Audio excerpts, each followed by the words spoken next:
Hey, what's up, everybody? Thanks for joining the stream. Hopefully everybody can hear me. If not, let me know. Today we're going to be talking about optimizing your bids and budgets for the end of the Q4 holiday season, which is quickly approaching. For some of you, it may already be here. Typically defined by the delivery dates for the shipments of your products, whether they arrive before or after Christmas. Once delivery dates start showing up after Christmas, December 25th, usually conversion rates start to drop. Customers are looking to get gifts that arrive before Christmas for obviously the gift giving holiday. Although this year has been a little different than what I've seen in the past couple years. Hang on a second. I'm getting an error in our Facebook group. For some reason, the stream's not working there. So I think you'll have to view it on YouTube. Not sure what happened there, but this video will be available live, obviously now on YouTube, and it'll be available for video on demand after the fact as well. So let's just jump in, and first I got kind of a quick announcement of something we're trying out. Let me just get organized here. Share my screen.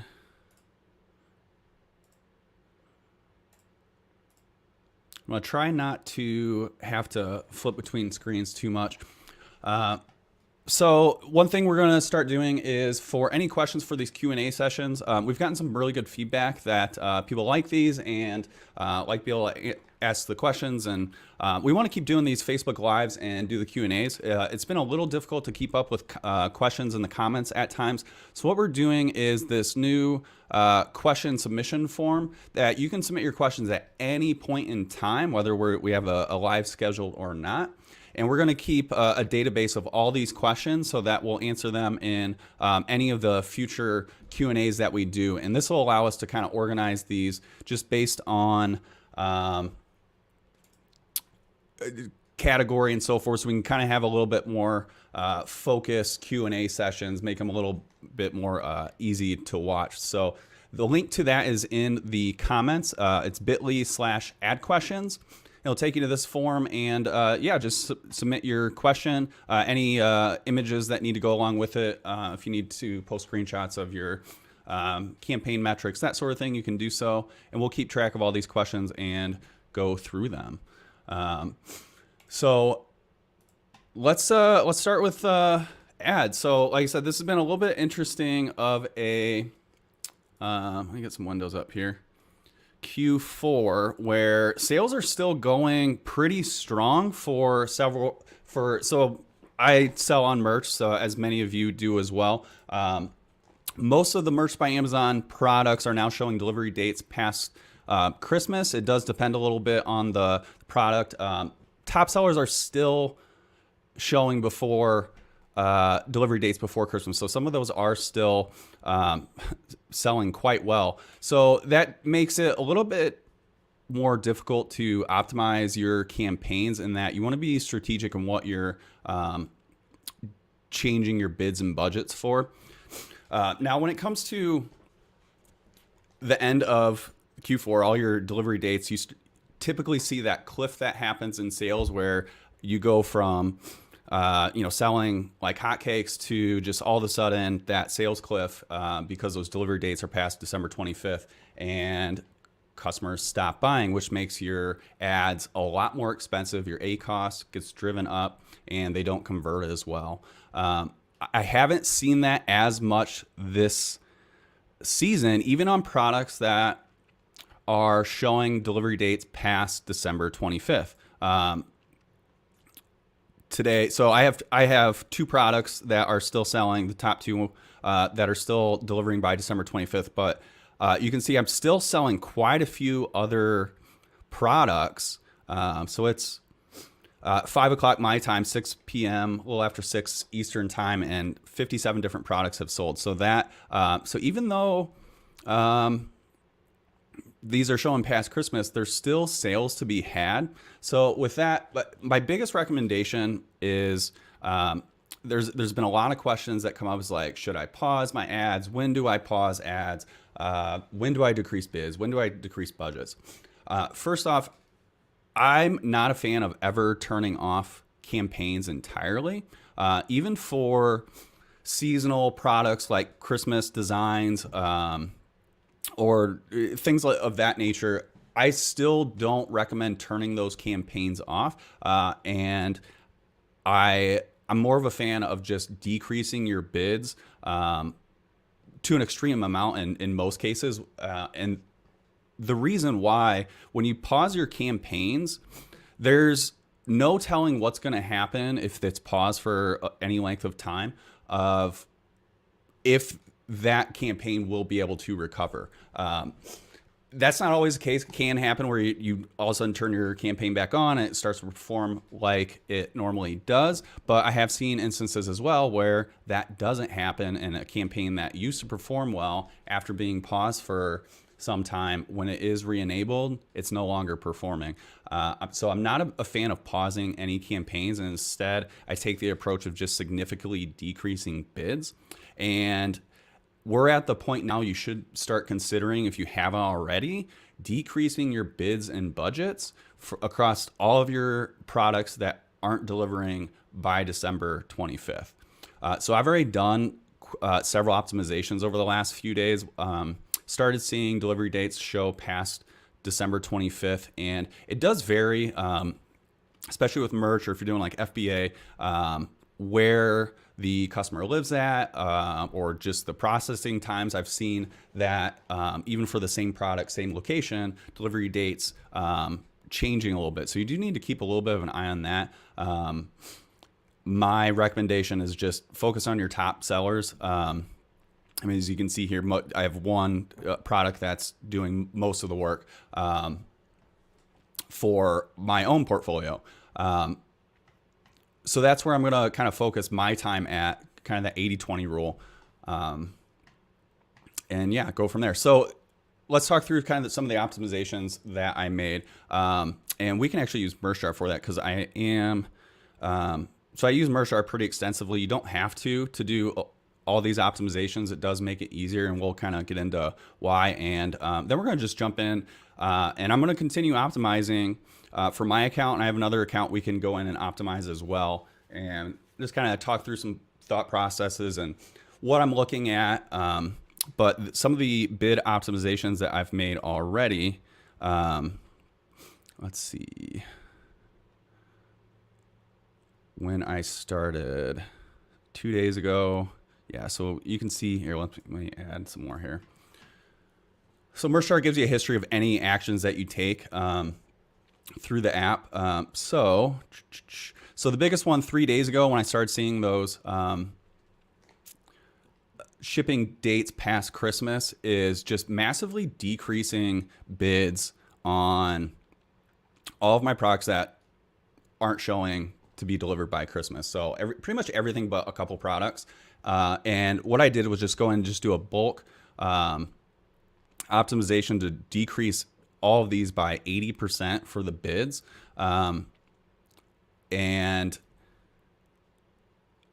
one thing you'll notice, or I should point out, is in order to not decrease the bids on the ones that are still delivering, because I don't want to just blanket, if they're still delivering, I still want to run ads, and I'm going to keep an eye on kind of the ad spend versus the revenue coming in for those products. So I'll touch on that in a little bit, but it was an 80% decrease, other than on a couple of my products. Merchart allows you to negate things from search. So these two were, these are part of the ASIN as far as like my keyword that I'm putting in to not show these in the table, as well as my lottery campaign. So I'm not doing a whole lot with lottery campaigns yet. I have done a little bit, but I excluded these from that mass bid decrease across the targets and my keywords.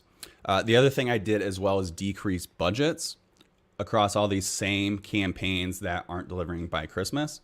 And the reason why is that even if we do lower the bids, the budgets give us a chance to kind of evaluate the campaigns that are still spending even at a lower bid amount, because there still could be products that do perform well even if they're delivering past Christmas. That could depend on like the product type, who the product is for, that sort of thing. Not everybody's buying for gift giving on the 25th. And I think that's kind of what we're seeing this year with the extended buying period is a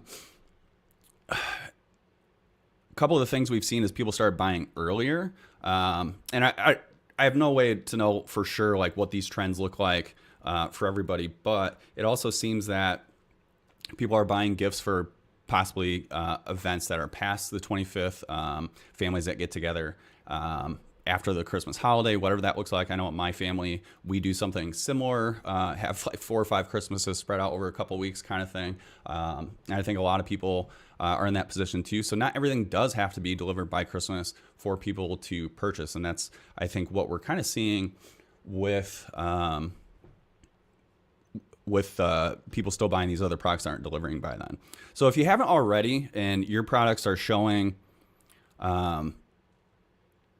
not delivering by Christmas, consider just doing a massive decrease on your bids. I started with 80%, and I'm going to go in and once we go through here and take a look at if we need to do any more decreases.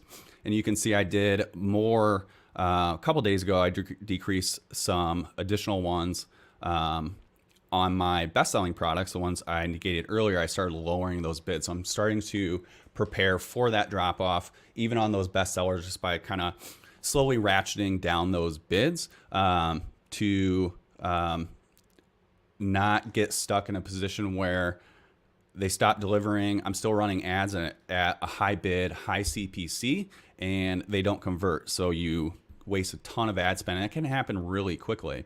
Because your ads are still going to show, people are still going to click on them, and then when they get to your product page, after they click on the ad, meaning you paid for that click, they're going to see it's not available by December or by Christmas, which Amazon really points out in bold on the product page that won't be delivered, and they'll bounce. So you paid for someone to see that your product isn't going to get there in the time that they need. So this is just in preparation for those. I want to start kind of maximizing that profit as much as I can, while still maximizing as many orders as possible for those products as long as I can. So those were kind of the two big, those are the big things that I would do right now if your products aren't showing. Is just a massive decrease in bids and budgets. And then again, we'll go in and look and see if we got to do any more optimizations. The lottery campaigns, I mostly left the same. There was one that had pretty higher ACOS, so I did decrease that by a couple cents. And we'll go ahead and look at those different ones too. And you can see I did another optimization yesterday. Again, started rationing down some of my targets on my 2 best sellers again. So it's that kind of slow decrease in bids, so I can maximize those sales. So let's jump into, let's start off with Ad Console. I'm just going to give this a refresh. And one of the biggest challenges with optimizing your ads at this point in time is the delay in order data that comes in through the Amazon Ads Console. So Amazon says there's a 12-hour delay for the data to be reflected properly in the ad console that you see here. We found that's not always the case. It can take up to 72 hours for that data to be accurate inside of ad console, plus of the attribution delays as well. So there's a 7 to 14 day attribution window, depending on the platform that you're on. If you're on merch, it's 14 days. If you're on Seller Central, it's 7 days. And what that means is when someone clicks on your ad, they have 7 or 14 days, depending on what your attribution window is, to come back and purchase a product, whether it's that product that they clicked on or one of your other products. And that click will get the credit for the order. So if I'm a customer and I click on one of your ads today and then come back 7 days from now and purchase it, the order is going to reflect the day that the click happened, not the day that the order happened. So you'll still see, that's why you may see orders that populate after the fact, and you didn't see the order come in on your whatever dashboard you're using for your products, and wondering where it came from. It could be coming from clicks that happened in the past. So the big thing though is more the order data, because we need to look at kind of that like up to the minute data, how much we spent, how many orders we got. However, with the delay in orders, the ACOS that we typically use for our benchmark of how a campaign is performing isn't going to be accurate. I would expect this to increase. So, and my ACOS lower. So where we're sitting at now is, I think, in a pretty good spot. So one recommendation I would have is not just looking at your ACOS if we're only looking at today's data, which is what we're looking at here, but comparing your spend versus your revenue that you're bringing in. So with merch, we're on a royalty schedule, so I'm comparing it to what my royalties are. And this is, if you turn it into a percentage of what your advertising spend is versus a percentage of what your revenue is. So this would be spend divided by total sales. You get a percentage of what's called total ACOS, or what your advertising cost is of your total sales. So that's your paid plus your organic. So if we look back at merch, today I'm at, we'll call it $2,700, and so far I've spent $540. So I'm gonna pull up my calculator and see what we're at. You won't be able to see it, but so 541 divided by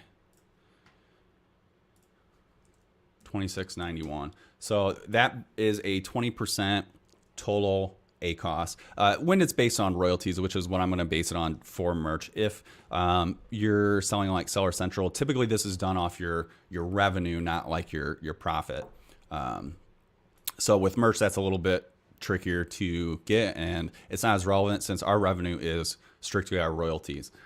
So today, so far, I'm at 20% total ACOS, which for me is pretty good. I try to target this time of year around a 33%. So I'm spending around a third of what my royalties are on ads. That's kind of like my benchmark, and I can determine how well my ads are doing, even if the order data is not completely updated, because the spend data from what we have seen is pretty accurate and up to the, I don't want to say up to the minute, but a lot more up to date than what your orders, which have, again, anywhere from 24 to 72 hour delay for those orders to actually come in, not counting an attribution delay.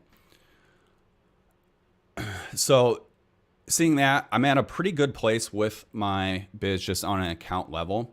And the next step with that's going to be kind of looking on a product by product basis, which I'm going to be looking at my best selling products and then pretty much everything else. And then my lottery campaigns I'm going to look at as well. Just see how we're doing, because it could be I decrease my bids too much on these. Again, this was kind of unexpected that sales would continue to be this strong this far into the year.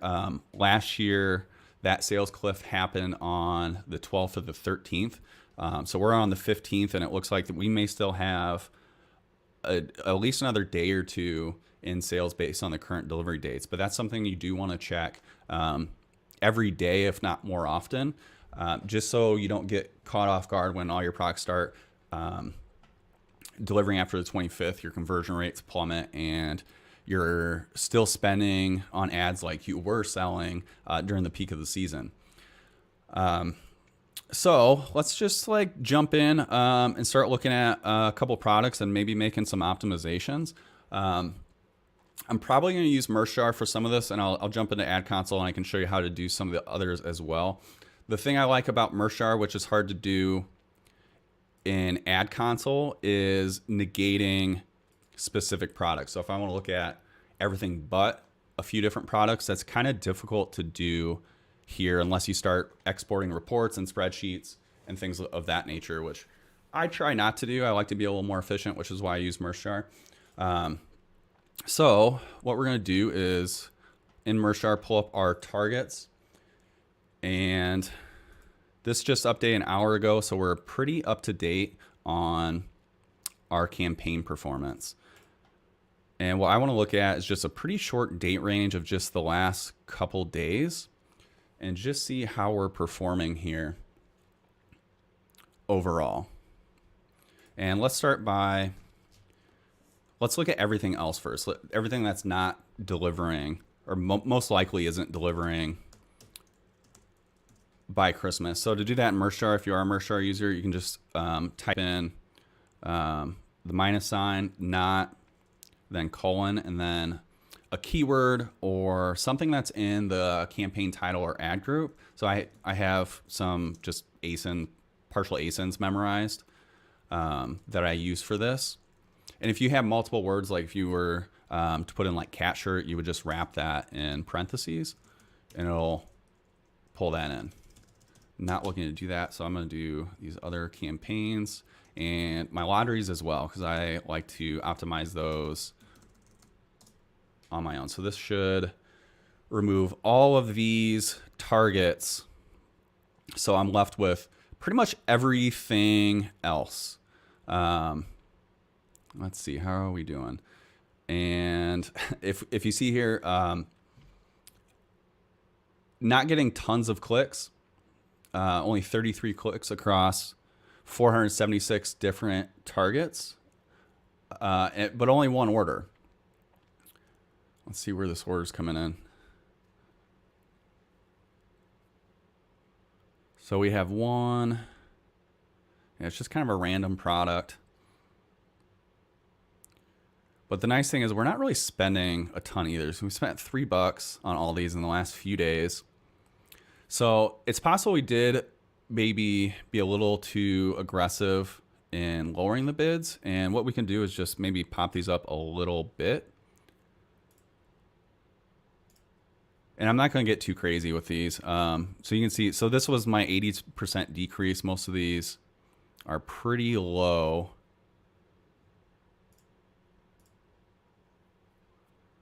Low bids right now. And if they were higher bids, so like here, so you can see in the history, yeah, at one point it was $1.50, and then a few days ago dropped it down to 30 cents. If it was that high of a bid, it was probably performing pretty well. So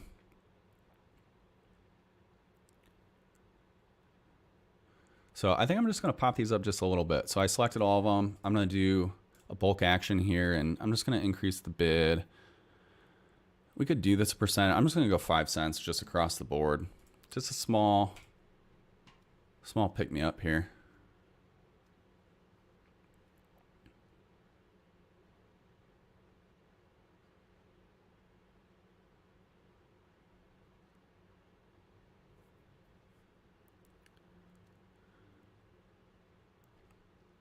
So these are across hundreds of different campaigns. I just changed all those across all of them. Now, if we're going to do that in Ad Console, to do this specific optimization, the only way I think you could do this is through bulk optimization spreadsheet. So you can create some filters in your spreadsheet. That's probably a little more advanced than what I'm going to get into here. But I can show, the way I would do it in Ad Console now is the new targeting tab. And this will allow you to search by target. So you can use keywords that are in your campaign titles. So ASIN, that's my favorite way to search. Let this load up. So this pulls up all the targets similar to what Mershar does. It just doesn't allow you to, unless we got, let's see, well, maybe we can.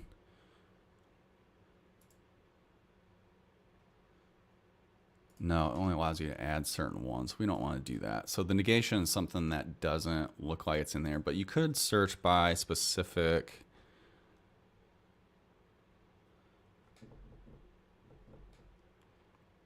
If you can't tell, I don't use this a ton, so this is kind of new to me. No, that doesn't work either. So yeah, I think bulk operations is probably the easiest way to do that across, unless you're just like doing an optimization to like decrease or increase bids just across all of your targets, and you could add some other filters by like how many orders or clicks, that sort of thing. But other than that, I don't think there's a way to do that for that. So I'm going to keep using Mershar for it. If you're not a Mershar user already, it's a free 30-day unlimited trial. So you can do all this, try it out for free and see if you like the software. If you do, great. We are running our holiday sale still till the end of the year, so you can get the best rates we'll ever offer again. Okay, so we optimize our targets for this negation.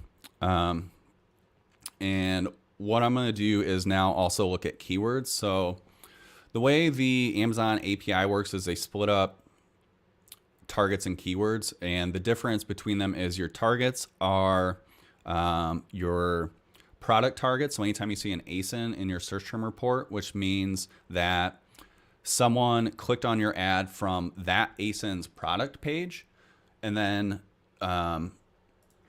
went to your product from clicking on your ad, that'll show in your search term reports as someone else's ASIN. So that's part of targets. It's also category targets and any of your automatic campaign targeting groups. So whenever I talk about optimization of bids, we're always talking about the targeting level, not the campaign or the ad group level. Targeting level is the most granular level that you can optimize, and that's where your bids are set at. So if you're running an automatic campaign, your automatic campaign is made up of 4 different targeting groups. And maybe I can pull up one just to show you. Let's see. I'll do a search. So I have keywords in mind for the type of campaigns they are. So an auto. So here's an auto campaign, and let me just drill down to the ad groups. So within each campaign is your ad groups, which is really just kind of a container. The way I think of campaigns and ad groups are just different containers. So campaigns are a container of ad groups, and then ad groups are a container for your targets. And within your automatic campaign, you have 4 different targets. I'm not sure if they're all enabled on this campaign, but we'll see. They are. So these are your 4 different targeting groups: substitutes, close match, loose match, and complements. And what that is, that describes what type of products or keywords that your ad targets. So a close match is going to use the keywords that are in your product title and description and find product or search terms that customers are typing in that are really close to that product title. And then similar to like an exact match, manual keyword, or possibly a phrase, just something that's pretty close to what's in your title. And then loose match is going to be quite a bit broader, so more similar to like a broad match keyword, taking words and phrases from your description to target a wide group of keywords. And then complements and substitutes. These do target search terms that we've found, as well as product pages. So they do target both. Same thing with close and loose match. Target both search terms. So the search term is what a customer types in to the Amazon search bar, and they get brought to the search page with all the different products related to that search term. And then all these, again, do product pages as well. So your ads will show on different products if Amazon thinks they kind of fit within each of these targeting groups. So let me jump back to targets. So that's what's contained within your target. So any of the ASINs, automatic campaign targeting groups, so 4 per automatic campaign, and your category targets if you're doing that. I don't do a whole lot of category targeting. I have tested it, just haven't found ones that really perform. So you can see here I got my loose, close, and then the ASIN targeting within here. And then we also want to do that for our keywords. So again, this is just split up really just based on how the API pushes data to us. Down the road, we are going to be combining these since they really, I optimize these really the same way. I use a lot of the same filters.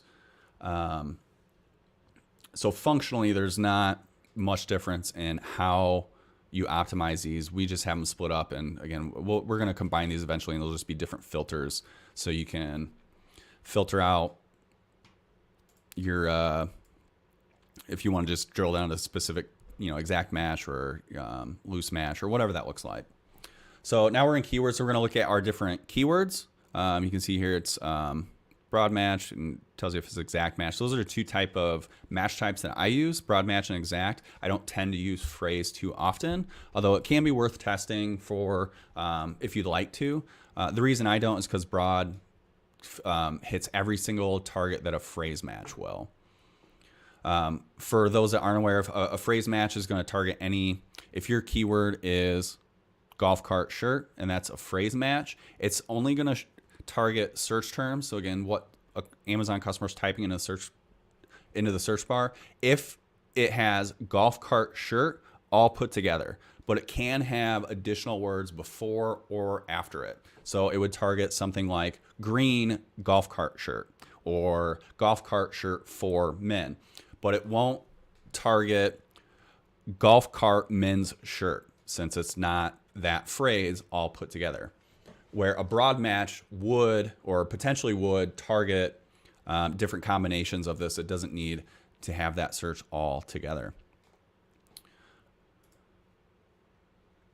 All right, so we're going to do the same kind of optimization. Let's see what we're doing here. Let me change my date range. So we were on 13th to 15th, so just the last couple days.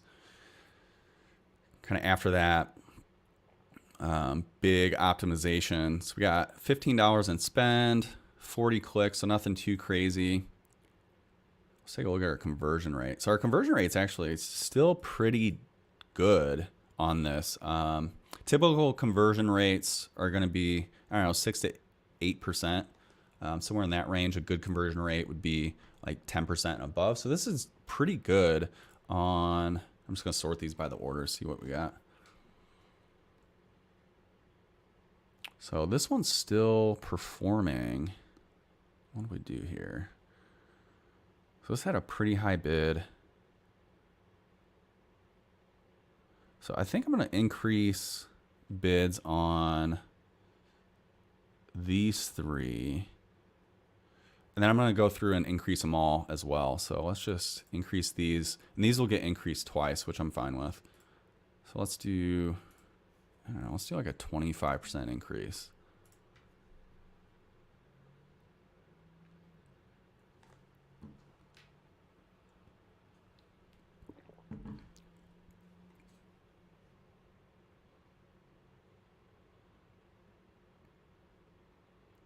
All right. And let's increase bids on everything else too. We're not really wasting tons of money yet. Maybe we'll be able to get some additional clicks. I'm going to do these 10 cents. Let's raise them up a little bit more. Since these are keywords, I would expect these to perform a little bit better than all of my automatic targeting groups, since these, the way I get keywords is by pulling them from the automatic campaigns, the ones that perform, so they get orders. Those then get pulled into manual keyword campaigns. And a lot of times it's automated through MerchJar, through our promotions features. So this here, if you are a MerchJar user and this comes up where something is out of sync, completely normal, and you can just hit retry. This happens when the data in MerchJar has any difference from the data that's in Ad Console when the request is made. And it could be something as simple as Amazon, it's got like a couple additional impressions or got another click or something since the last sync. So it's going to show that it's out of sync. And we're just going to retry, it's going to resync it, and should go through.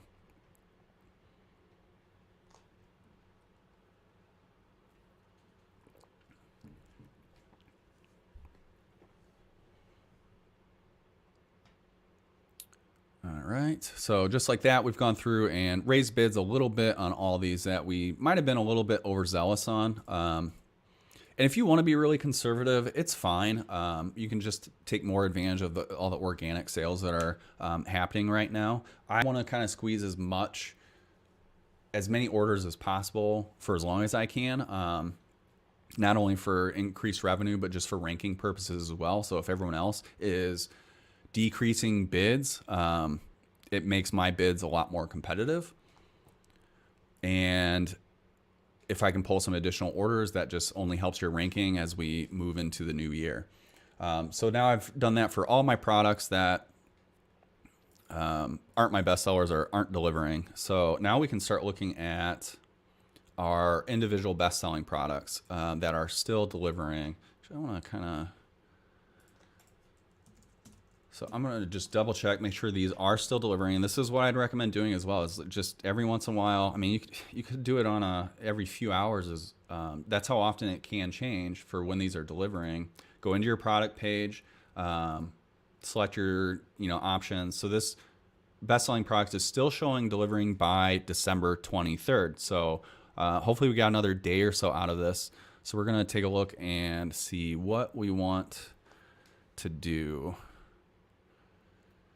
So our biggest one just in the last few days, and we can take a look at today, or maybe just like the last couple days, see if that's any different. Pretty similar. So maybe we'll just use these couple days of data. We got quite a bit of data in here. It's getting a lot of orders. It has a lot of spend on it. So quite a few targets that are selling. So I think what I want to do here is increase bids a little bit on. So remember on these, I did start decreasing these a couple days ago, just kind of started ratcheting the bids down. So like this one here was at about 56 cents and did the 20% bid optimization, went to 45 cents. And it looks like it's increased a little bit just because all of my campaigns do have smart bids runnings, which is a merge jar feature, which slowly adjusts your bids every day. Mine are typically set between 3 and 5%. So anything that's hitting my target ACOS or below my target ACOS is going to increase those by a couple cents each day, which is what you're seeing where it went from 45 cents to 47 cents and then 47 to 49 cents. It's going to make those slow optimizations over time.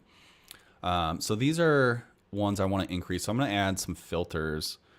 So let's do any orders greater than 0 and ACOS less than, I don't know. Let's do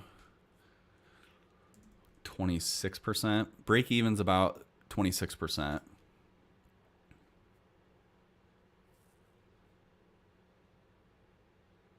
These are all mine. Let me filter down. So I'm just doing a search to filter just to my specific ASIN. And this works because of how I organize my campaigns and how they're titled. And using keywords within the campaign ad group title. So ASIN's my number one. You're gonna see it first in all of my campaigns. And so we got these filters now. So these are the best-selling product and anything that's got more than at least one order, and in the last couple of days has an ACOS of less than 26%. So I'm gonna pop these up just a little bit. And let's see.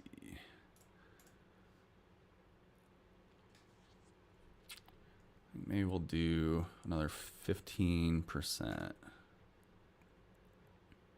So that's going to hit anything that's less than 26%. And we could even go in and maybe do another increase. We could change the ACOS filter if we want to maybe hit some of the ones that are really performing still in the last couple days. So we should see those increase. Okay, so we're back to 56 cents, kind of where we started. So again, I was a little overzealous on increasing those. So let's take a look and see if there's any. I'm gonna increase the order threshold because I want a little bit more data than just, I got one order and it's got a 3% ACOS or something. So let's do anything greater than 3. And I don't know, 18% would probably be okay. And there's nothing. So nothing that qualifies to that. Maybe if it's got a couple orders.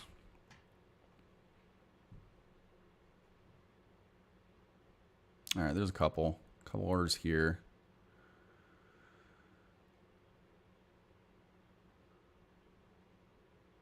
Okay. So these do already have fairly high bids. So you'll see here in our bids that there is a bid adjustment. So you can see my bid is 94 cents, but my cost per click, which is your spend divided by your clicks, is $1.70. So I'm actually spending $1.70, and that's happening from the bid adjustments. And then next to that, what you see is your target cost per click. And this is a calculation that uses your target ACOS. So here I have a target ACOS of 30% on some of these high priority targets, so above my break-even cost. And based on the target ACOS, how it's converting, so these are, I mean, the rates on these are pretty crazy. 2 orders off of 3 clicks, huge conversion rate. Based on that conversion rate and what my target ACOS is, I could spend up to $4 per click to hit that target ACOS. I don't really want to do that, but we're going to increase these just a little bit. And you can, if you just want to do them one at a time, you could just type in a manual bid. I do that fairly often too. But I like being able to see the target CPC versus what my CPC is, because it kind of gives you a range of kind of where your bids should be. It doesn't mean that's what you should set your bid at, especially if you have placement adjustments or you're using like an up and down bidding strategy. So what that is, every campaign has different bidding strategies where Amazon will adjust what your bid is if they think it will. It is more likely to convert based on their user data and all the data they have on their customers. So let's just pop these up another 10%.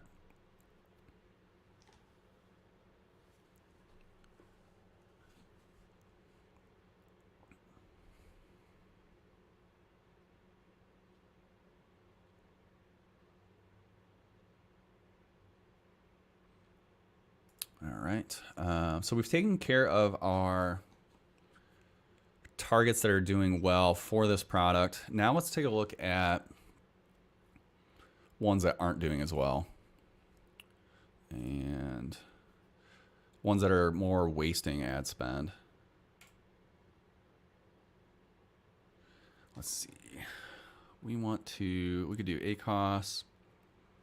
I think how I want to do this. We might do this in a couple different filters. Ones that hit orders or targets that have orders, and then ones that don't. So let's go anything greater than 35%. And let's see. I don't know that I need to do orders because that'll cover anything that's got orders. Let's just see what comes up. And we could stagger this a little bit too if we want to make larger adjustments on ones that are really bad. So let's take a look and see what. So nothing like too crazy. This one is at 60%. This one's at 48%. I think that's okay. I'm just going to probably adjust them all at once. You could do a little bit extra off these, which would probably be okay. So you could either change that first. I want to just decrease these a little bit and then make my bulk optimization, or just do it all at once.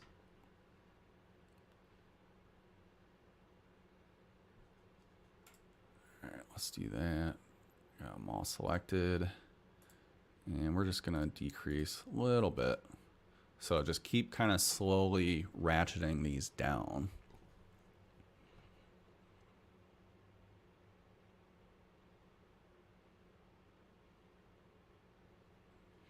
So this will be, now we've done our poor performing targets that have orders. And now we want to look at ones that don't have orders. So let's do orders equals 0 and clicks. We want to make sure they have clicks too. We don't really need to optimize anything that has 0 impressions. We could do that as a separate one if we do have any targets that aren't getting impressions. Maybe we decrease the bids too much. We could increase that.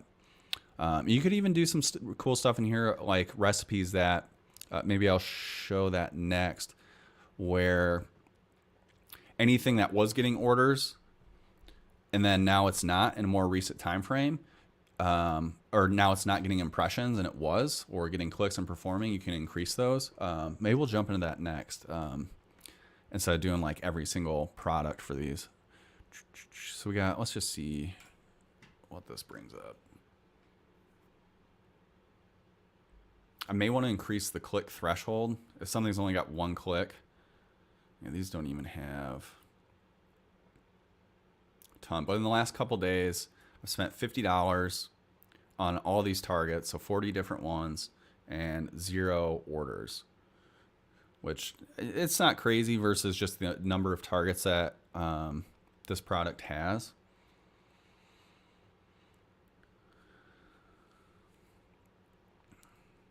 But we could decrease these a little bit. So let's select all these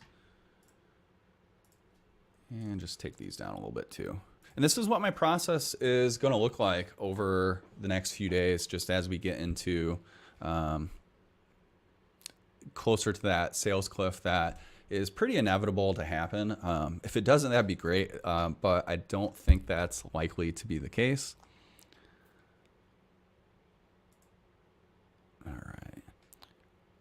All right, so we got this product. I'm pretty happy with the optimizations for that. I don't think I need to do too much.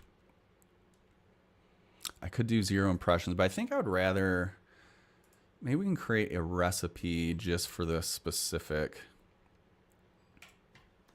item. So recipes is Merchstar's flagship feature, which allows you to create really complex triggers to filter your campaigns, ad groups, keywords, and targets, and then make actions on them. So with this, what the goal of this recipe is going to be, let's call this, we'll do Q4,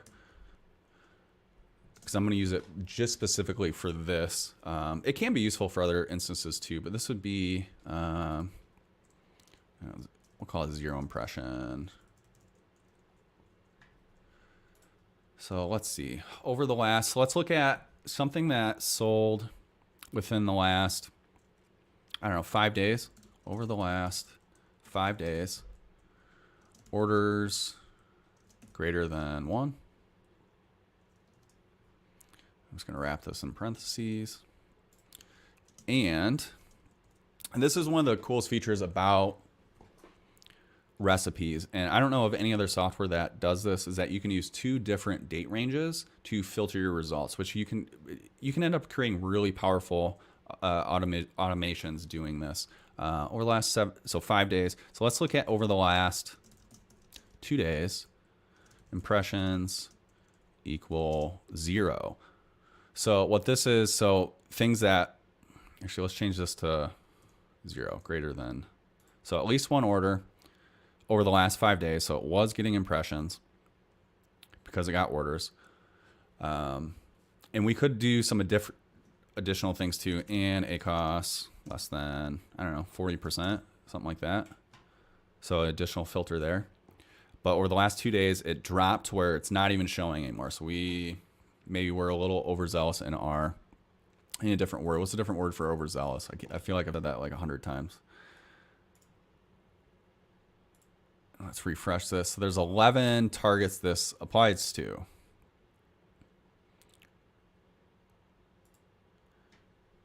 And then our action is we want to increase the bid. You could also set state, so you could like pause or archive if it hits certain criteria. We want to increase these. And let's do, I think I'm just going to do a dollar amount. Some of these are pretty low bid. If it's got something like a 5-cent bid, I'm trying to do like a 10% increase. It's not going to do a whole lot. Let's do a 5-cent. And I'm just going to do this manually. This is something I'm going to run manually. And then just save. So, and I'm going to run this. So that's going to increase. It's just the 11 one, so that's it. So increase the anything that had orders in the last 5 days with a cost of less than 40%, and in the last 2 days it stopped showing, we're going to bump those up by 5 cents. And I could just keep running this manually, and it'll just keep increasing them by 5 cents. So we could come back in tomorrow or even after, the next update. And if you want to run that again, they still don't have impressions, you could pop them up again.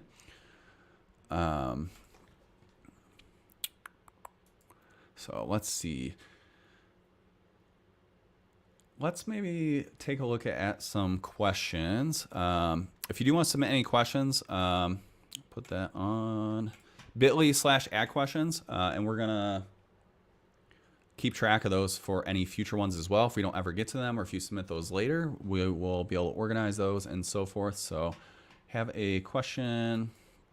Let me see. This is new, so let me think how I want to do this. I'll just put it in the comments.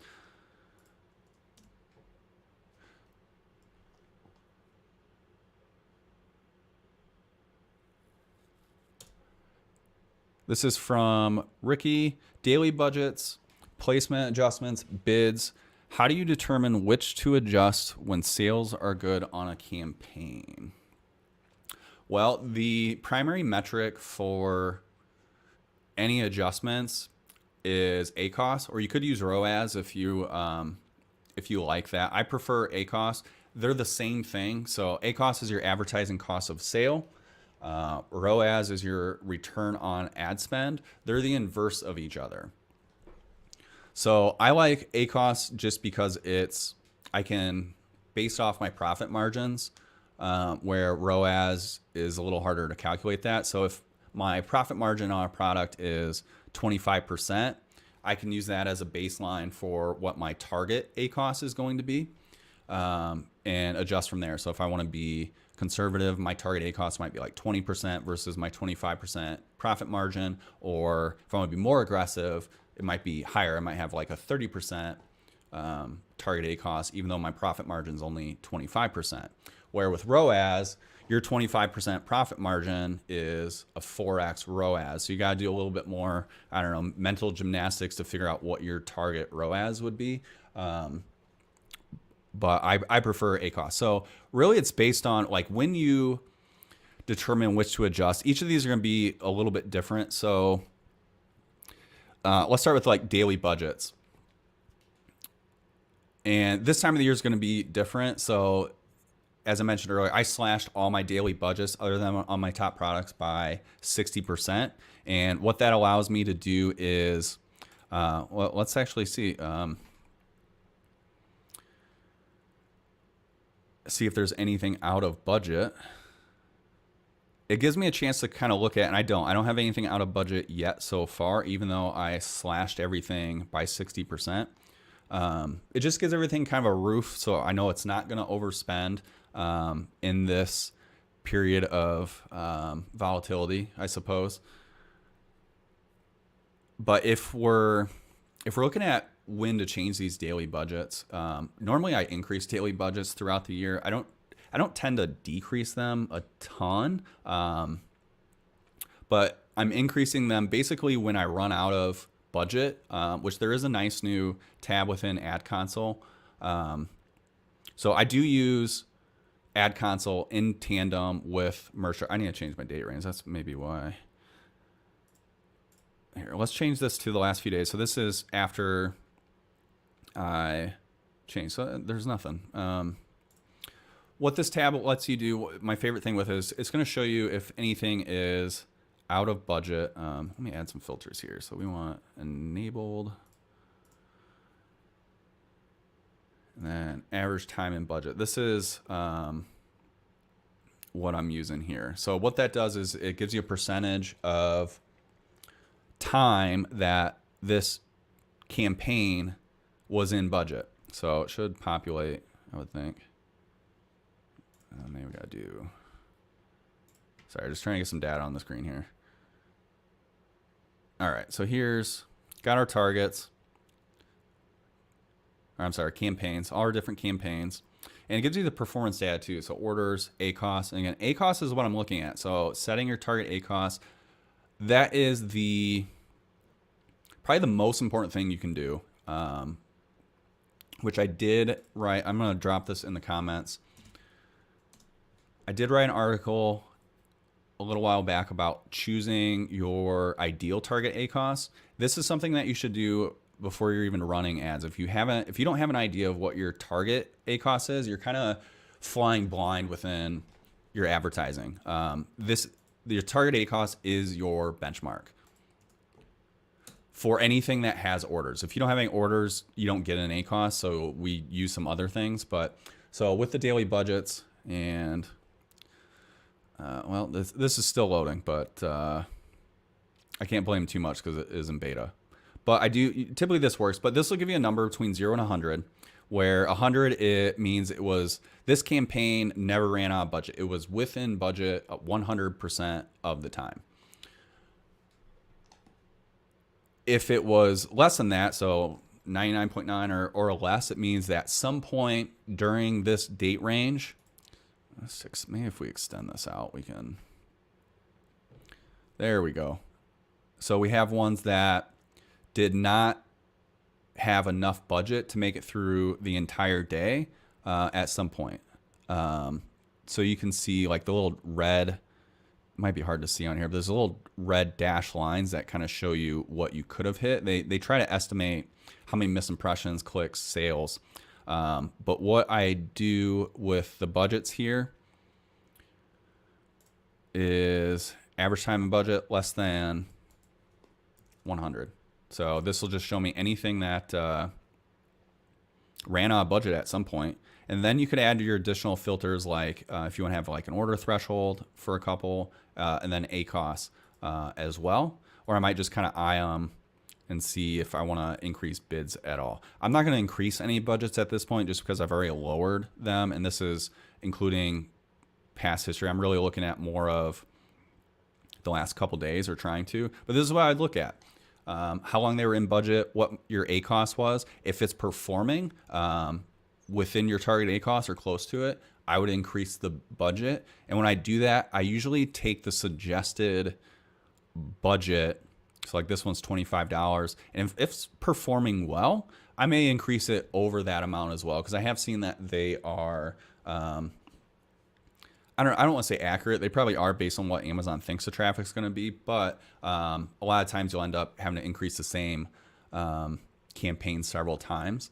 So a lot of times I'll just kind of bump it up a few bucks. So 25, I might just bump up to like 30 or 35, depending on also just kind of like what my priority is for that campaign. If it's kind of one of my best sellers, for example, I'm going to be a little more aggressive with my budgets. And then the other way I'll do this as well. This is kind of the easiest way. You can just jump in at any time and see what your budgets are. But you could just go into your ad console here, and they give you the warnings if anything is close to or out of budget throughout the day. So you can pop in kind of later in the day, and it'll give you a anything that's almost or out of budget. And there's also a filter. So yeah, we have nothing yet today. So that's how I look at daily budget. And then again, just if it's performing within your target ACOS, increasing it. And that kind of applies to your placement adjustments, excuse me, and your bids as well. For anything that has order data. Bids have a little bit more nuance if they don't, because you still need to make bid adjustments if you don't have any orders or an ACOS to go off of. And kind of the hierarchy of what that looks like is, if you have orders, you use your order data. That's the most important metric to look at. But you also have the fewest of those. So if you don't have orders, or maybe you only have one, one data point, not a whole lot to go off of, you use your next best metric, which is going to be clicks. So if you got 0 orders and X amount of clicks, you're going to base your optimizations based on the clicks. So that may be decreasing bids if you're getting clicks but not orders, and at some point turning those targets off. And then if you don't have clicks, the next best data is impressions. And at that point, it's kind of whether you're getting impressions or you're not, or if you're really familiar with the category you're in or your product and how many impressions typically you would get, you kind of base off of that. If normally it's getting 500 impressions a day or whatever that looks like, and now it's not, you may need to increase bids. So that's kind of the hierarchy that you look at. So most of the optimizations are going to be around targets that have orders. And placement adjustments, let's look at lottery campaigns. I think that's a good example of placement adjustments. That's where I do most of my placement adjustments. I do them for other campaigns as well, but something to consider with placement adjustments is, for whatever reason, Amazon has decided to put placement adjustments at the campaign level. And those adjustments apply to every single ad group and every single target within that campaign. So let me pull these up and we'll just kind of touch on these.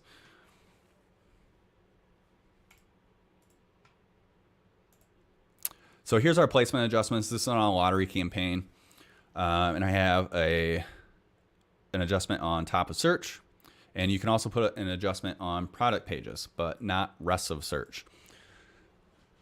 So what this means is it's going to, if you may have a placement adjustment on your top of search, so in this case 25%, it's going to add that percentage to your bid. So if you have a $1 bid, it's going to add 25% of that to the bid. So now you have an effective bid of $1.25 on every target within this campaign, only on your top of search. So the top of search is when a customer types in a search term, they get taken to the product page. The first 4 typically, could be fewer if there's not enough advertisers. First 4 product placements at the top of the page are for sponsored products are your top of search. So those are the only ones that get that increase. If it's not, it's going to take your other bids. Product pages is going to be when your ad appears on someone else's product pages. So if you scroll down someone's product page and it shows you a whole list of sponsored products you may like or suggested or whatever they use at the time, that would be an adjustment there.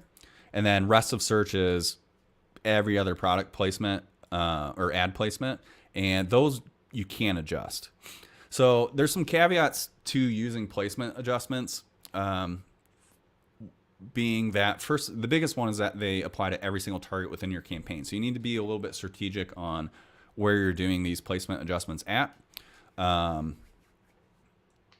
Because if you have some products that do well at whatever bids that you're at, then now you add an additional adjustment to top of search or product pages, that could negatively affect some of your targets where they're not performing well at that new bid amount. You also can't do a negative adjustment. So like and this is product pages is probably the biggest offender that I see, because there's no way to turn off product page targeting for automatic campaigns. Manual campaigns, this isn't really an issue for, since that's generally going to be based on your keywords, and keywords don't show up on product pages. And there's no way around it. You can see how many impressions you get on product pages. So Amazon likes to show them on product pages, but I can't negatively adjust, even though my ACOS is maybe higher than I'd like it to be. Lottery campaigns for me is anywhere between a 15 to 20% target ACOS. So these are a little bit high. But that's the ACOS is what I'm going to base this off of. So if I'm optimizing this campaign for placement adjustments, and this is, lottery campaigns are one of the few places I do placement adjustments on, because of the fact that it applies to every campaign. I'll touch on some other areas I do that as well here in a second. So here where I want to adjust this. So obviously my top of search is pretty good. I wouldn't mind if kind of increasing that a little bit. Let me pull up. What I need to do though is lower my bid. So I can't go any lower than 0. If this had a percentage where maybe this was 100% product pages, for example, and was getting a higher ACOS, I could just decrease this percentage, down to 75% or 50%, kind of doing the same kind of small increments that I talk about with your bid optimization. So not doing anything like crazy drastic all at once, but just doing slow, consistent, small optimizations. And just kind of start ratcheting those down until your ACOS is hitting your target ACOS. Oh, I didn't link that. Let me, oh, I did. Okay. So in the comments is the link to the article on choosing your ideal target ACOS. So that'll give you a little bit more information on kind of what should you set your target ACOS, and then that's how you're going to base all of your optimizations around. So this one here, I need to lower my bid, and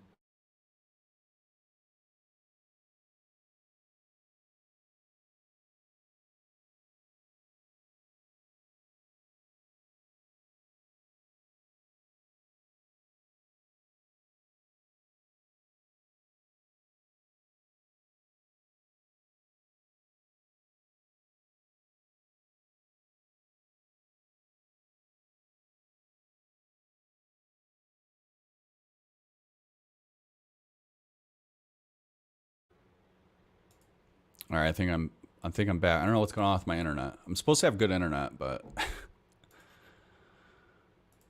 okay, let me refresh this. So when I'm looking at this, I start with rest of search. I'm looking at, okay, this is higher than my target ACOS, so I need to lower my bid on that. And then I'm going to adjust the percentages based on my new bid, and then the target ACOS for each of these. So I'll kind of show you what I mean with that. Since product pages is high as well, that's pretty easy. It's taking the same bid as rest of search, so it's gonna lower the effective bid for product pages because there's not a placement adjustment on that. And I like to lower these just 1 or 2 cents at a time every few days. So I'm just gonna put that down to 15 cents. So that was at 17 cents.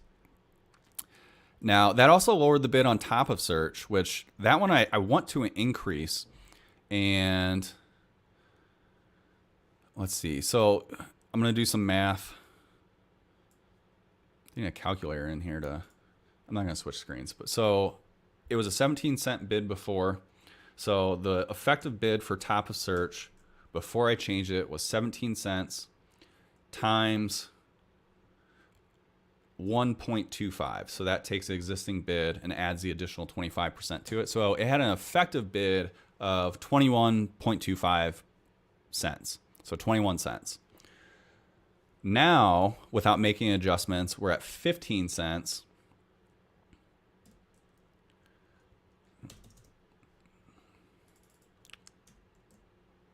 Times,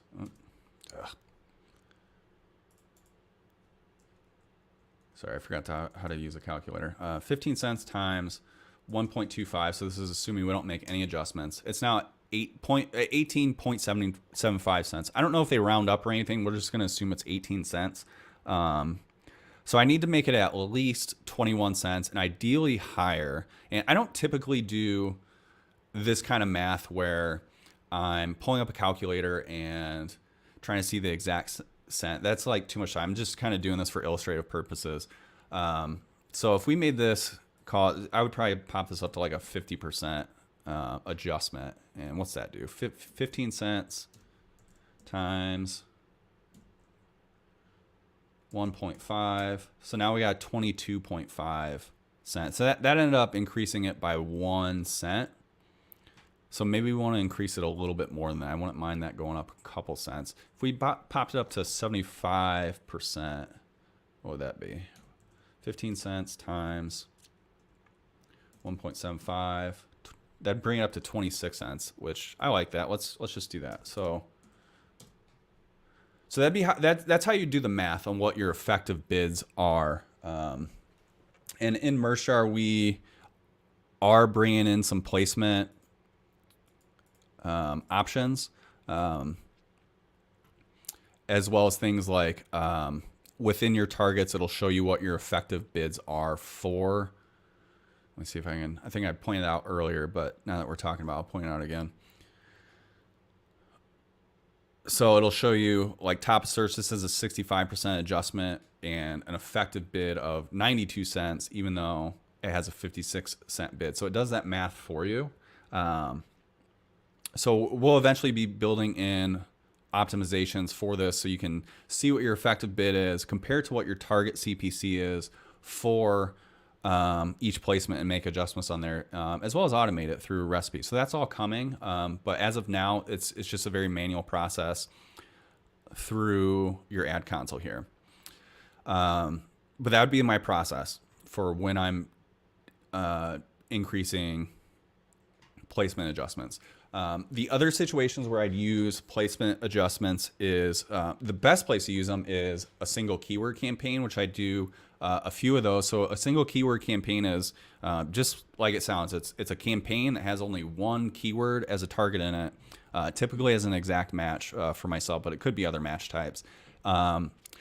The reason to do that is to take full advantage of your placement adjustments. So it's as granular as possible. That placement adjustment is only affecting that one keyword. You don't have to worry about it messing up performance on any of your other keywords that may or may not perform with that adjustment on it. The other place I'll use placement adjustments is more on my manual campaigns, specifically my performance campaigns. So anybody that's kind of followed some of the strategies that I use and teach, I suppose, the performance campaigns are the campaigns that have all my best performing keywords and targets in it. So placements tend to work a little bit better on those. In Ad Console, in your reporting, you can generate, I'm sorry, not reporting, your bulk operations. You can generate your reports and include placement data and make adjustments within in bulk there. So you can filter your campaigns by whatever criteria. So you're only increasing placement adjustment on your top of search and your product pages on campaigns that are already performing well. So you can set an ACOS filter for whatever you'd like. Or if you want to target specific campaigns like a performance campaign, I could set that as a keyword and do that as well. So that'd be one way to do in bulk. I don't do that a ton. I don't really like getting in here and generating reports and so forth.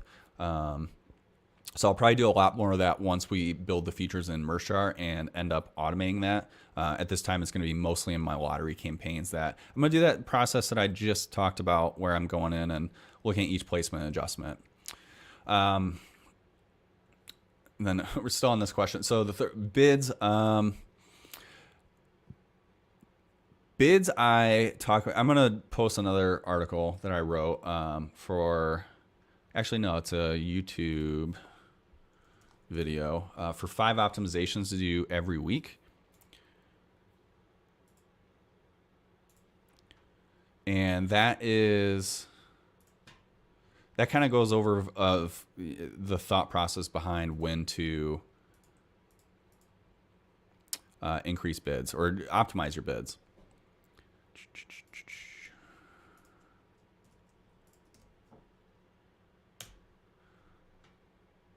All right, so that's in the comments there for a link to that YouTube video, 5 Amazon ad optimizations to make each week. And that's, again, based on, for most of the bids, based on your ACOS, but there's some other optimizations in there as well for changing bid based on if they're not getting impressions or if they have an order, a single order, but lots of clicks, when to pause them, that sort of thing. Let's see, I'm going to take a look at some other questions.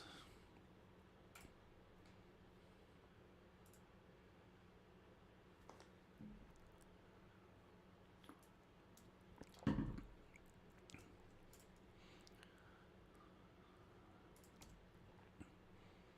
right, this question is from Ian. Please analyze the advantages and or disadvantages of segregating product types into their own dedicated lottery campaigns. For example, can a lottery campaign with both t-shirt and ASINs cut off some and sorry, let me read. For example, can a lottery campaign with both t-shirt and hoodie ASINs included in it be effective, or do they need their own campaigns to succeed? So I did test that specific example. So Short of it is I found the best results by having all of my products, regardless of what it is, inside a single lottery campaign. Let me pull these up here. And I'll show you some of the ones I tested too. So here, get rid of this. So you can see, get rid of some of these overlays. Some of the ones that are now paused or archived is I did test segmenting them by different product types. So I'd have a lottery campaign with only t-shirts and ones with only hoodies. And I did another one where I segmented them by niche. And what that was a different ad group for each different niche. So, okay, disc golf, lakes, sarcasm, whatever. So each of these had only products specific to those niches in it. And let me pull up lifetime data, see. And they just didn't perform as well as the ones that I had all of my products in.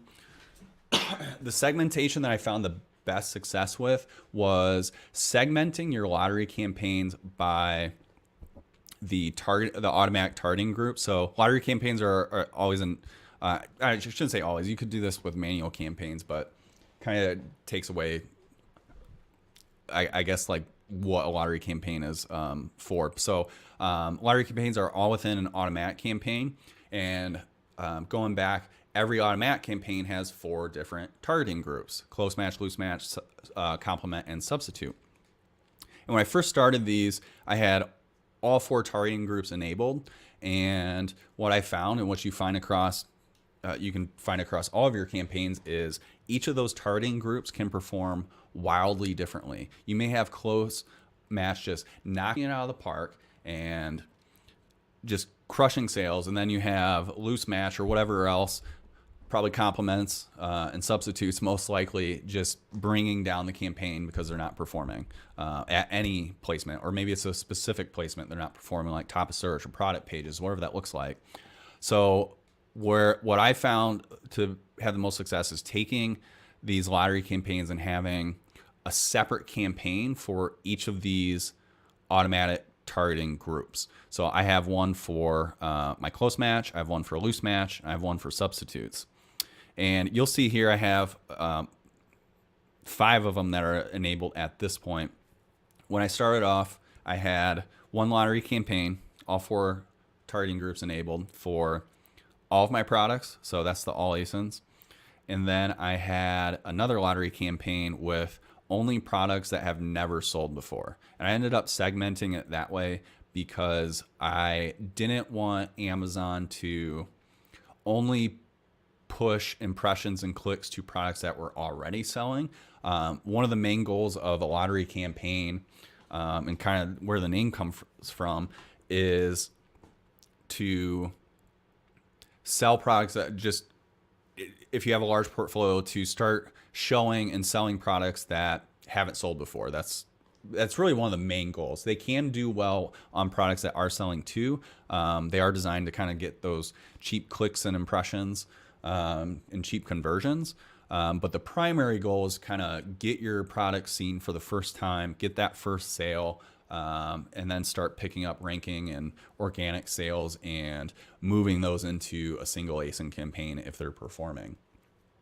So I did test these, and some of them performed okay, but they just didn't get the volume that I saw, which is having them all together. I will say it is worth testing. I mean, the theme of everything we do, everything advertising, is testing. Just test everything.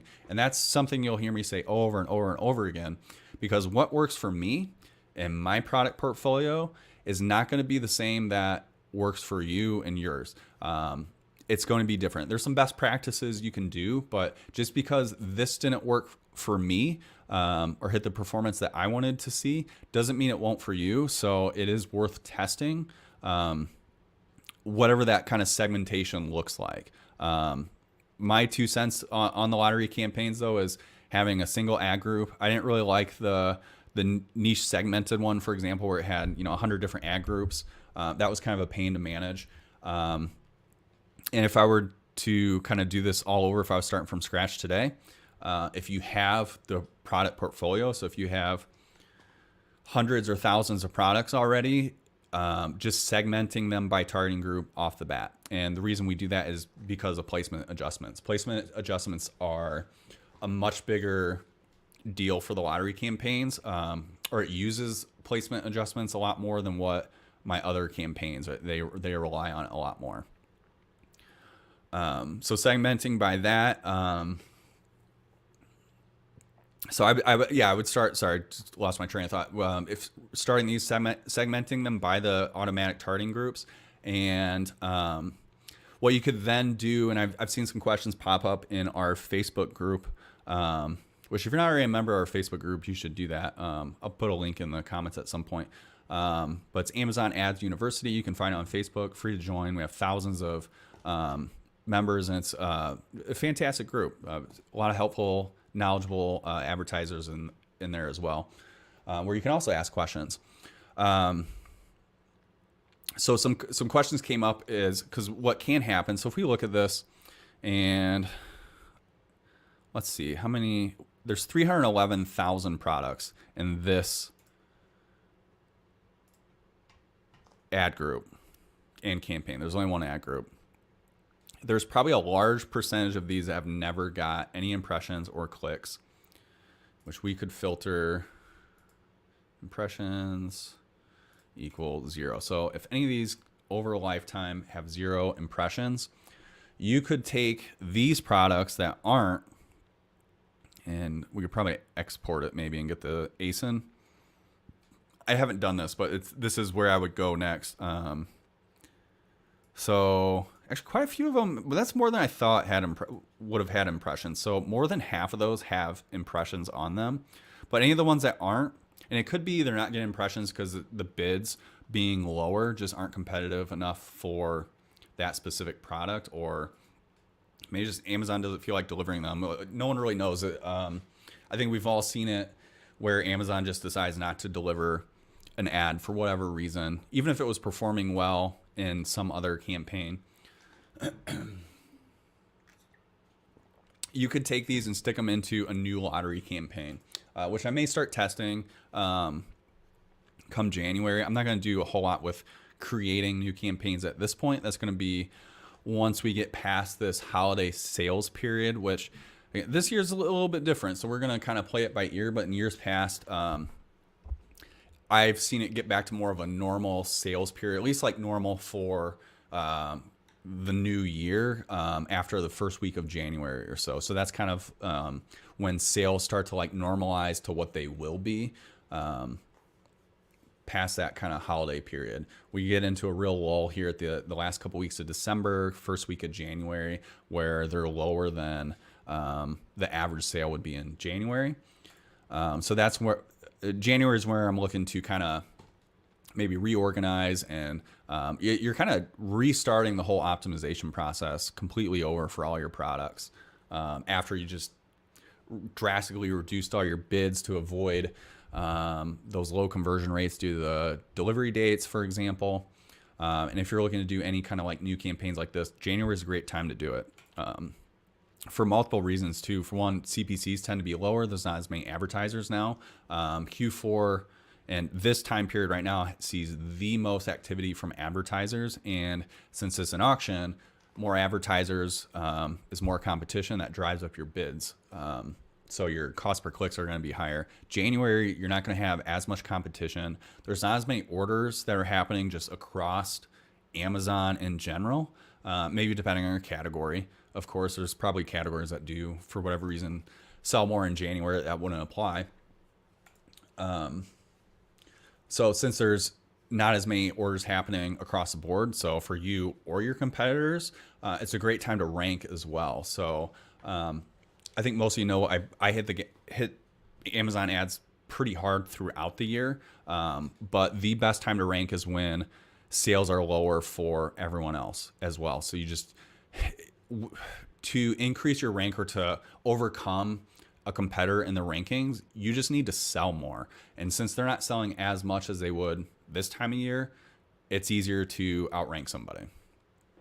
But kind of back to what I was saying here. So any of the ones in the lottery campaigns that aren't getting impressions or clicks or whatever that threshold looks like, these aren't, these products aren't hitting your targets. You could stick these in a new lottery campaign. And again, this is something I think I'll start testing next year. I've hit my ad limits, which is 2 million. So I don't think because of the ad limit, if you do have a lot of products, you can hit that pretty quickly. At least with like Merch by Amazon, where you could easily have 500,000 plus products to advertise inside of an ad group. I don't think I would segment them by all ASINs and zero order ASINs. I would still do the segmenting based on targeting group, but the all ASIN and zero order ASIN is just kind of like doubling the amount of ads that count towards the limit that I don't think I would do. So I've already turned off the all ASIN substitute because it wasn't performing as well. It just didn't have the order volume that some of these other ones, like the close ones especially, had. So that eliminated some of the ads. But you could stick these in some additional lottery campaigns. You can archive all these. I got out of that. But you could archive all the ads that aren't getting impressions, stick those in a new lottery campaign, maybe date it so you know when you started it, and go that route. And you just kind of have rolling lottery campaigns throughout the year. So, and just keep going using that method. So I hope that answered your question. Got a question in here. For the future, will there be the option in Merchart to adjust placements? Yes. So that's already being worked on. So we do have, I don't know if this is, I'm on my account, which gets some special privileges, I guess, but I don't know if this is live yet on everybody's, but we do show placements now, and there's going to be bulk adjustments here and filters like you'd expect. So you can make adjustments to your placements, as well as building that into recipes, which is where I think the real magic is going to happen. So going back to how I was optimizing my lottery campaigns, where you're looking at your rest of search versus your bid and what those placement adjustments are. With recipes, you'll be able to automate that whole process. You can create triggers that are specific to that kind of logic, and based around whatever time frame you want. So that's going to be built into where what I'm doing now with lottery campaigns, that will be automated in the near future through recipes.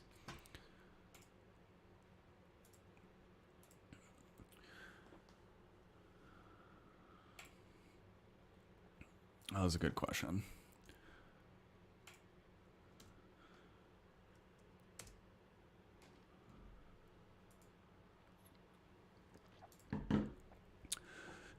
And this one's from Richard Long. Should a new advertiser focus on single ASIN or lottery campaigns to get started? I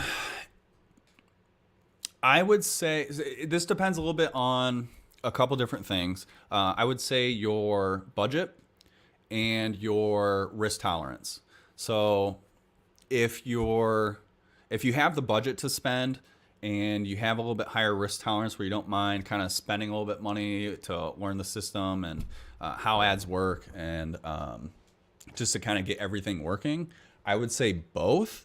They're both important. You'll eventually use both either way. If you are more conservative or you just kind of want to dip your toes in the water and get a feel for ads, I would say a lottery campaign is where I would start, because you can start with just a couple dollars a day budget with really low conservative bids and just slowly increasing them. So it gives you a chance to just kind of get your feet wet a little bit, and they can really perform well. I see people in our Facebook group and across other groups posting their performance with lottery campaigns at really low ACOS, 5-10%, which I do recommend kind of targeting higher than that. But It allows you to get orders without a whole lot of risk. And single ASIN campaigns aren't necessarily any riskier either. You can do the same kind of thing with starting with really conservative bids and slowly increasing those.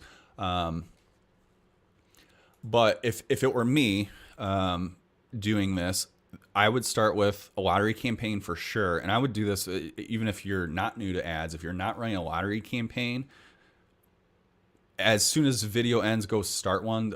Check out the lottery campaign video on here and the walkthrough I do with Ryan Hogue. I actually walked step by step on how to create those lottery campaigns. And if you are a Merchjar user, so we haven't even announced this feature yet, but if you are a Merchjar user, you can now add ASINs to your lottery campaign ad groups in bulk. And this just went live. We haven't even announced it yet, but we're still doing some final testing. So one of the worst things about the ad console is when you're running these lottery campaigns. If you're like me and probably most people that are in merch or KDP or this large scale kind of product stuff, you're constantly creating new products. You're always going to have new ASINs to add to these lottery campaigns, which if you're at a high scale, so I'm in tier 120,000, I can post 10,000 products a day. That's a lot to add to these ad groups, especially since you can only add 1,000 at a time, which, I mean, even after a week, you could easily have to put in 50, 70,000, or if you're just getting started, I had over 300,000 ad. That's a huge time commitment to add 1,000 at a time. So this was a pretty big pain point and something we tackled with Merchjar, where you can select your ad groups that you want to add your ASINs to. So you can select multiple ones and do a bulk action for add ASINs. And you can copy and paste. I wonder if I got a spreadsheet here. I'm not going to add them, but you can copy and paste as many ASINs as you want in here, and I'll add them to each of these ad groups. We've successfully tested adding over 500,000 ads at a single action, which just greatly speeds up the process and makes it a lot easier. So we're going to be developing some additional features as well around that. I think I've talked about it in the past, but we're currently developing our own Chrome extension for Merch by Amazon sellers, to where it's going to pull and sync all of your ASINs into Merchjar, so you'll be able to just add them straight from Merchjar as well.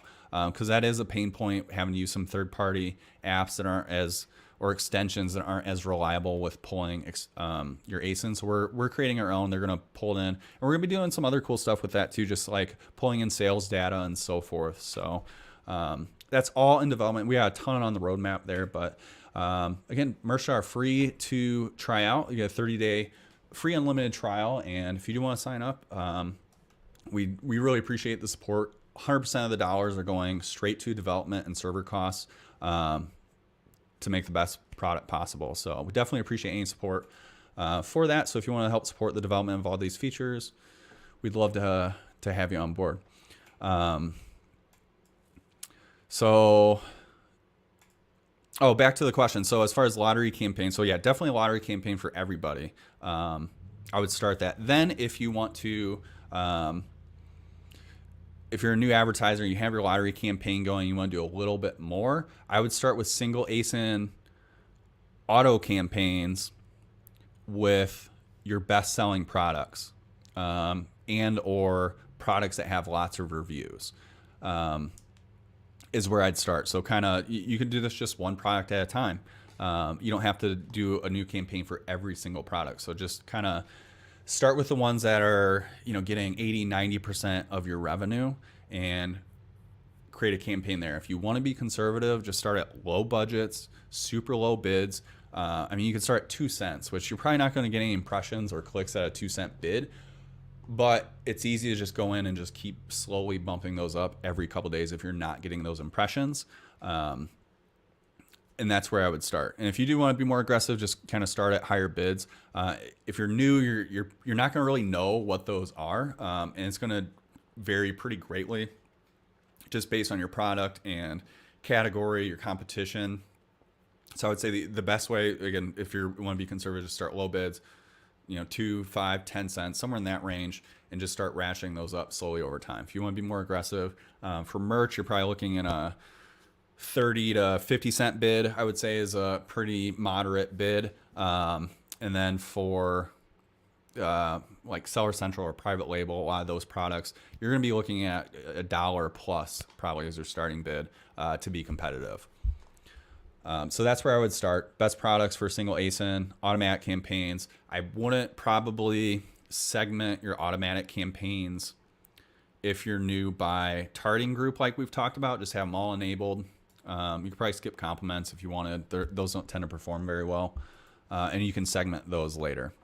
If you do want to get more advanced right away, which I probably wouldn't even recommend until you just get a little more familiar with how all these campaigns and so forth are structured and how it works. So I would keep it really simple, and that's an automatic campaign. They work really well. Manual campaign, I don't know that I would start with that as someone that's brand new. You could get into maybe a little bit of trouble with that. I don't want to say trouble. That's probably not the right word.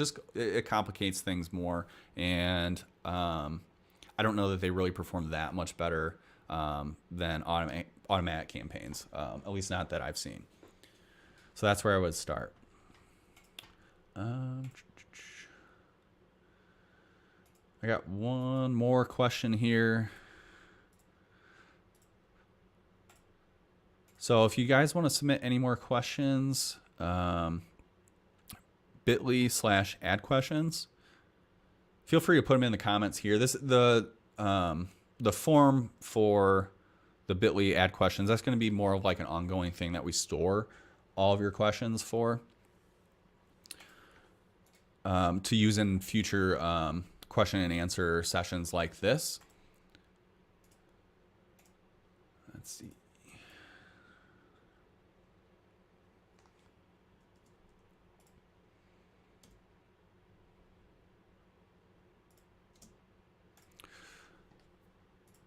This one's also from Richard. Does MerchJar help new advertisers learn how to use Amazon ads more effectively, or does it just automate the process? So MerchJar is really a tool to help you optimize and automate your bids and budgets, just your overall campaigns. I don't know that we definitely have some work to do when it comes to like onboarding and showing you how to use the tool and to help, I guess, educate users on how to manage their campaigns more effectively, which is partly why I'm doing this live now, to help with that. And over time, those are things we're going to build in and add to our blog and YouTube channel, different tutorials as far as what to do and why and so forth, and build that in app as well. So that's definitely on our roadmap. Our mission is to make Amazon advertising easier. So that's very much in line with what our goals are. At this point, it's just very much prioritization of our resources and building features that we think are going to be the most useful. And that can't be done by other software or within Ad Console. So that is our goal. And I'm going to do more of these lives as well, especially as we move into this January, where I mentioned it's kind of one of the best times to just get your feet wet and jump into advertising and start learning. I'm going to do more of these ads surrounding that as we kind of get into that time period on how to start your campaigns and re-optimize and reorganize everything. So we're going to be doing some more of these too. So definitely submit some questions as well. Let's see. Regarding the recipes, I don't use them because you don't have the possibility to run them weekly and cut out today and yesterday. Since AMZ redeliver the data, is this planned to implement? Yes. So recipes, let me just pull this up. So we have additional frequencies coming. So on certain days, this will give you ability to schedule weekly or multiple days per week. And cut out today and yesterday's. So it already cuts out today's data. So over the last 2 days, it's not including today's data, which is the most inaccurate. Yesterday's data is for the most part pretty good. That's also on the roadmap too. So where you could do something like between 2 and 5 days ago. It's not available yet, but that's coming as well. And something else, so those of you that don't know Tom's my co-founder. He's kind of the brains behind all the tech things for Merch Jar, and the reason we even have an app in the first place. He showed me something today that is coming. So one of the things that we're going to be doing is creating a name pending but our recipe world, where users can submit recipes, rate them, and import them into their own recipes. So this is just a mock-up. This isn't live. It's got some work to do, but the name's still work in progress. So anyone's got ideas for a name for this, but this is going to be kind of like the universe for where all the recipes will be stored, and you can find new recipes to use to apply to your different targets and so forth. So that's something on the way. That was kind of a surprise for me today as well, but I wanted to share that. But recipes is, again, kind of our flagship feature. Everything's going to end up being kind of moved into recipes because of how powerful it is. It just can do a lot more than what a lot of these other things. So over time, smart bids will be integrated into recipes, because recipes can do all the same things smart bids can plus more. Same thing with promotions. We'll be bringing that in.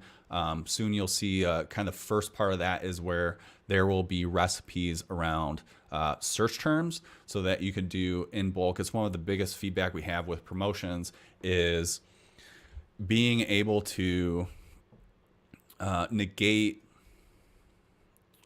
search terms from your campaigns that aren't performing well, so they're wasting ad spend, getting clicks, no orders across all your campaigns. It's a huge pain with promotions. It's one of the biggest pain points that we're very keenly aware. I have the same pain points as well, where it's a pain to create a bunch of promotions. So recipes, you're going to see kind of the first implementation of that is with search terms, where you'll be able to in bulk across all your campaigns set something like over the last 30 days, clicks greater than 20 and orders equal 0. It'll be add search term to negate the search term. So, and that'll apply across all of your campaigns. So it'll be one way that takes that feature away from promotions. We're going to keep building that into recipes as well. Again, it's our flagship. We're putting everything into this, and with things like Recipe World and being able to share recipes, we're really excited about just how powerful this is going to be. We think it's going to kind of change the way people advertise and automate their ad campaigns. Let's see. When Merchjar runs a promotion campaigns process, does it create the new campaigns and move keywords into them, or does it only move the keywords and optimize if I create all the campaigns beforehand? So currently, Merchjar does not create any new campaigns or ad groups yet. That is on our roadmap. So before we end up kind of doing this, the recipe stuff where everything's kind of moving in that's a longer term project. That's going to take some time. Smart bids and promotions aren't going anywhere anytime soon. They're not just going to disappear. And it'll likely be where any of the features in the smart bids and promotions are duplicated in recipes. So we'll have them kind of running in tandem for some time. So it doesn't create anything at this time, but that is on the roadmap to where we'll have these promotion templates, and it'll automatically generate campaigns for you. So you can apply these templates to all of your automatic campaigns, for example, and then it'll be on demand, on the fly. It'll create these campaigns as needed when a keyword needs to be created for it. So it's coming. Which just gonna plug, still running our holiday promotion. So what this is you can prepay for your ad spend in bulk. We have a coin currency system, which try to keep it as easy. Each coin is $1 in ad spend. But this is our brought back our beta pricing, which the beta pricing hasn't been available for, I don't know, 5-6 months now. So we brought that back one last time. This sale is going through the end of the year. So if you do want to support the development, this is the best way to do that. So again, all this money is going straight towards development and servers. We're working on bringing on additional developers as well. We've had a little bit of challenge there, but we're progressing on that, and hopefully that will be happening soon. And we should be speeding up the once that does happen, we are able to bring on additional developers. This is just going to increase the speed in which we're able to develop all these things that we're talking about we want to develop. So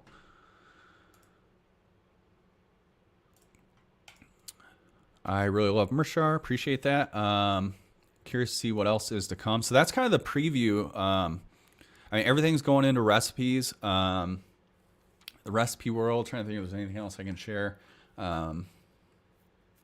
We got a ton on the roadmap. Our vision for this, like, we have a pretty extensive vision for what we want Mershar to be. It's just kind of getting to that point, but I think we're on the way. If you've been with us since the beginning, you've seen how far we've come to where it started out with, we didn't have any of these automation features like smart bids or promotions or recipes. It was just these tables that you could do bulk optimizations with. So we've been able to come a long way with the resources we've had, and yeah, we're really excited for what's to come. And the recipes is really where it's going to be at, and some other things with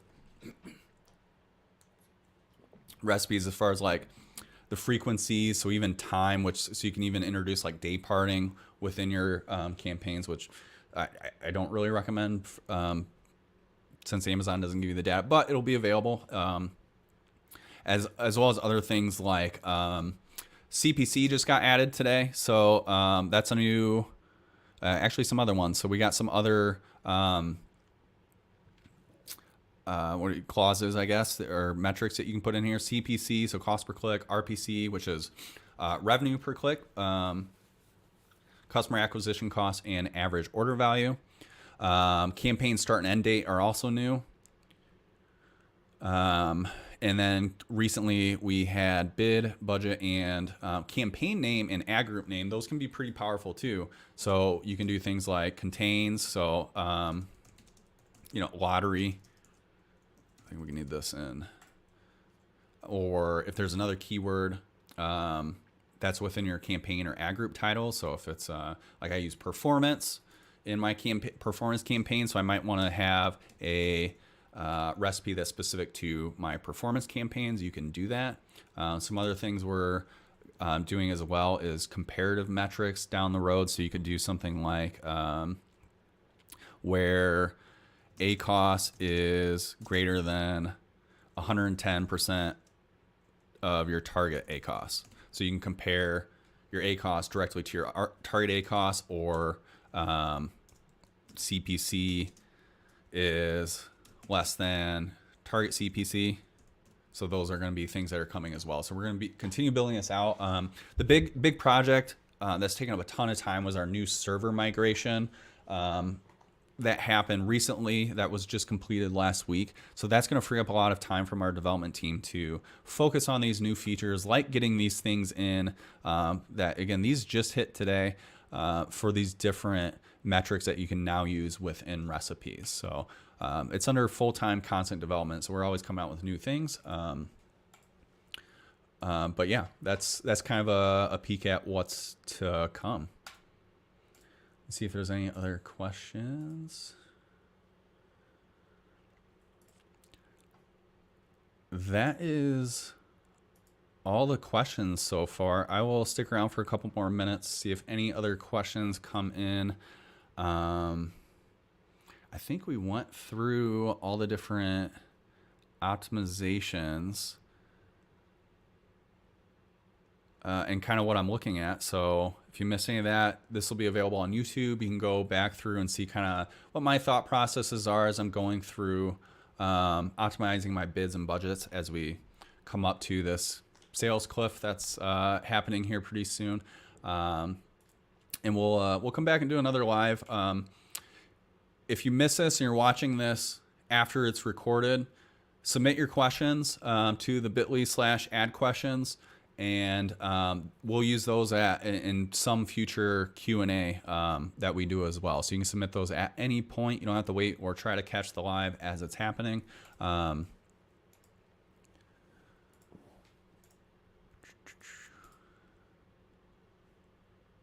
we'll check and see. While waiting to see if any more last minute questions come in. Let's just see how ads are doing today.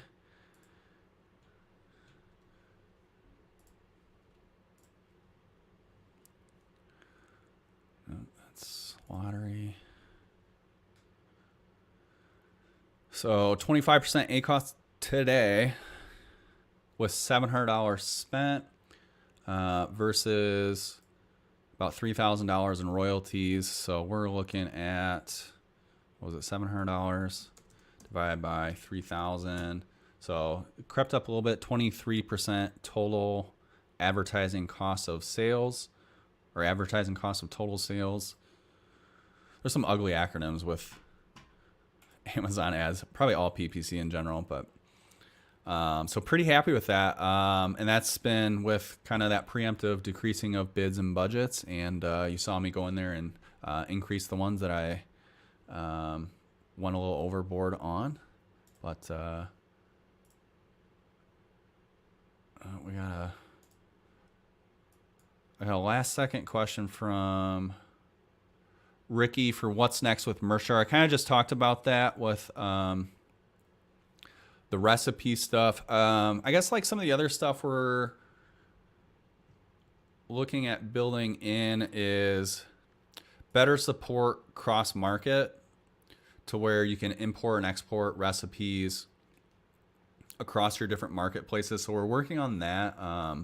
Some of this stuff is going to be longer term. User management, connecting additional ad profiles or ad accounts to a single Mershar account, which you can do now through like manager accounts and inviting users to your synced account with Mershar, but just to make it a little bit easier. Maybe let me pull up our development thing and see if there's any big stuff that we're... A lot of it's just like small stuff too. I mean, we're going to be doing some pretty big UI changes. We're going to have a pretty big user interface overhaul coming. I don't know that I think it'd be hard to explain, so I'm not going to get into too many details with that. We're going to be doing more with the way we're displaying. So I talked about where keywords and targets, that's going to eventually be combined into one. We're going to be doing, so one of the things with the UI refresh is going to be able to show some additional information about different targets to where you could expand this to show your placement adjustments, for example, or maybe on at the campaign level, it'll show you the ad groups that are with that campaign, or the placement adjustments, or the targets. So we'll have some different options for that. Search term page, we're going to be doing some additional things like adding positive keywords to an ad group. So right now you can negate a search term. So this aggregates your search terms from all of your products. And one thing I like about this versus your search term pages that you download is that it combines, here, let me get more data. Excuse me. Combines your ad groups to show you which ad groups are targeting that search term. Where in your search term reports, it's going to put those all in different rows. So it's going to show this one for each of these separately, so you can't see the aggregate data. Now you could do that if you download your reports, you do some pivot tables and you want to get into that nonsense, but this will just do it for you. So you can see, for one, if it's targeting, multiple ad groups are targeting the same, and you can compare the performance and see how they're performing in aggregate. And then you can negate these across certain ones, and the additional feature will be where you can promote that or add that search term to an ad group. So it'll be a positive.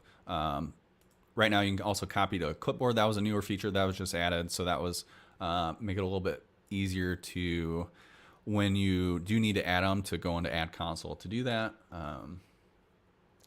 See if there's anything. Oh, there is actually one feature coming up soon, I believe in the next week or so, that we're prioritizing. This is going to apply across recipes, smart bids, maybe bulk operations too, in the way that bid changes happen. So, and they happen differently for each thing right now. So smart bids, the way that works is, if, let's say you have a 10-cent bid and you want to increase it 10%. Let's do 5%. Let's say 5%.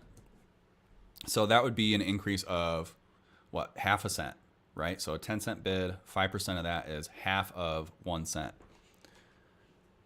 Smart bids, if it's over the next penny, it's going to round up to that next cent. So with like a small bid like that, a 10-cent bid with a 5% increase, it's going to always increase by 1 cent every single time the smart bids promotion runs, which can cause some issues with like lower bids or over optimization, where it's increasing your bid too much or too often, even though it doesn't have, like, didn't get new data, that sort of thing.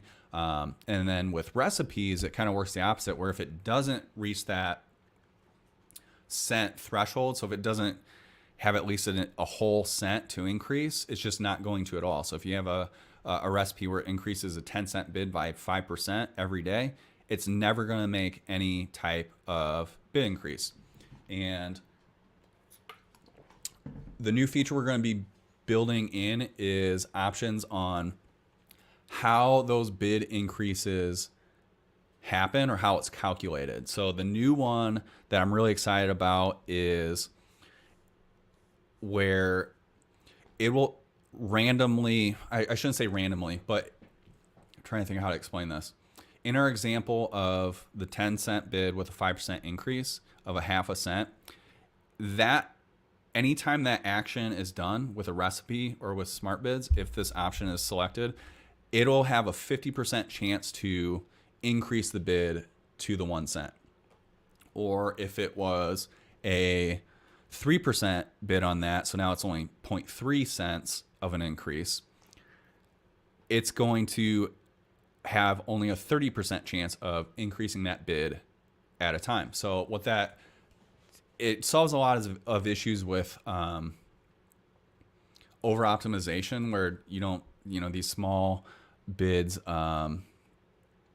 you don't want to increase by 1 cent every day. That would just kind of, it's just too much when you're only trying to increase it by 1, 2, 3%. Where if you do a smaller percentage, it'll just have that kind of random chance to increase it. So over time, it's only going to, over a 10-day time period or whatever, it's only going to increase it by 3 cents or 5 cents instead of what it would have done by 10 cents, which would have been too much. So I hope I'm explaining that right. I haven't really thought through how to describe that. That's kind of a newer thing, that issue that we're tackling, but that's going to be coming pretty soon. It'll be an option probably in the settings, to where you'll be able to choose how bid increases are calculated. So that's going to be the one I'll be using across all of my campaigns. I think it's kind of a clever way to solve some issues with that, where it doesn't kind of reach that next cent threshold. So hope that makes sense. Oh, we got some more questions now. All right, I got 2 questions now. These are going to be the 3.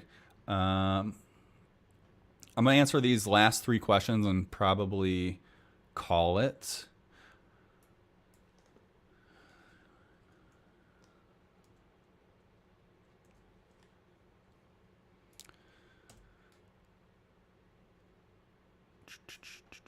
This one is from,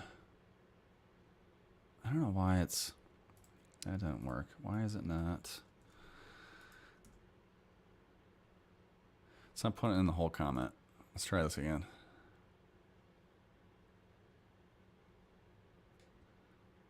Oh, it did. It split up. Okay, I see what it did. Okay. Sorry, this is a new thing. Maybe I'll have to rethink how this is done. And this is from Sammy. I guess you can't automate optimizing these $3 bid campaigns for MBA shirts since Mershar doesn't know your tacos. I think that's referring to the total ACOS, because that's the problem with the acronyms. It could also be target ACOS, but I digress. Total ACOS, how do you manage those? Keep track of organic sales, or are they unique for super high performing products that deserve manual campaigns? I do it so I don't really keep track of organic versus paid. I've put out those numbers in some of the kind of monthly results things I've done in some different groups, but it's not something I track on a regular basis at all. It's not something I'm too concerned with. I think ad spend versus your royalties is a better metric, which I try to keep this time of year about a third, 33% ad spend versus royalties. Somewhere in that range, 20 to 30% would be a good ballpark. Yeah, otherwise it's really based on like my high performers. I have just a handful of products that make up 90% of my sales, so focusing just on those. Now that said, the new feature with our Chrome extension coming in, we will be eventually pulling in sales data from Merch by Amazon. So you will be able to see your paid versus organic orders. At that point, when it's a little bit easier to do, I'll probably do a little bit more with that. So that will be built into Merchar and have a little bit more of that analytics side of things. So I hope that answers the question. So like, I guess in general, like I kind of like vaguely keep an eye on it. And it's really more at an aggregate level for all my products. And then like this time of year, I do look at some individual products to where I'll look at like my specific bestseller versus ad spend versus what it's gotten for the day, for example, just to make sure I'm kind of on track with ad spend. Since order data is delayed, I can't really trust the ACOS and order numbers, but I can trust the spend for the most part. So I can compare my spend to my royalties.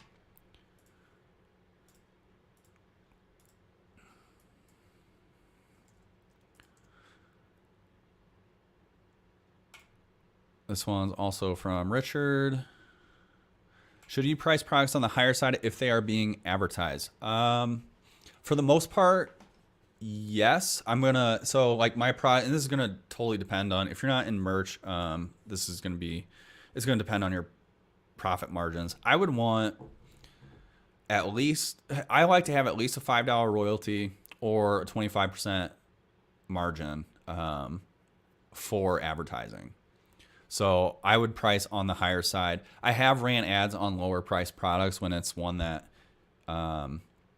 started selling a lot organically. And if it was priced at like $17.99, I would advertise, and I would still keep a 25% target ACOS, so it would be kind of a losing campaign in order to generate reviews and so forth. But all of them eventually are moving up in I'm going to move everything up that's running ads on it to where it has at least a 25% margin. I guess the exception to the $5 rule would be like iPhone cases, which are like $4 something. But yeah, I like to have at least that kind of margin. Lower margin products like KDP, for example, could be a little bit tougher, that you need to lower your target ACOS for that. But I would rather have a higher profit margin to give me more room to work with ads to get sales that way than trying to fight to get this super low ACOS to match this low profit margin.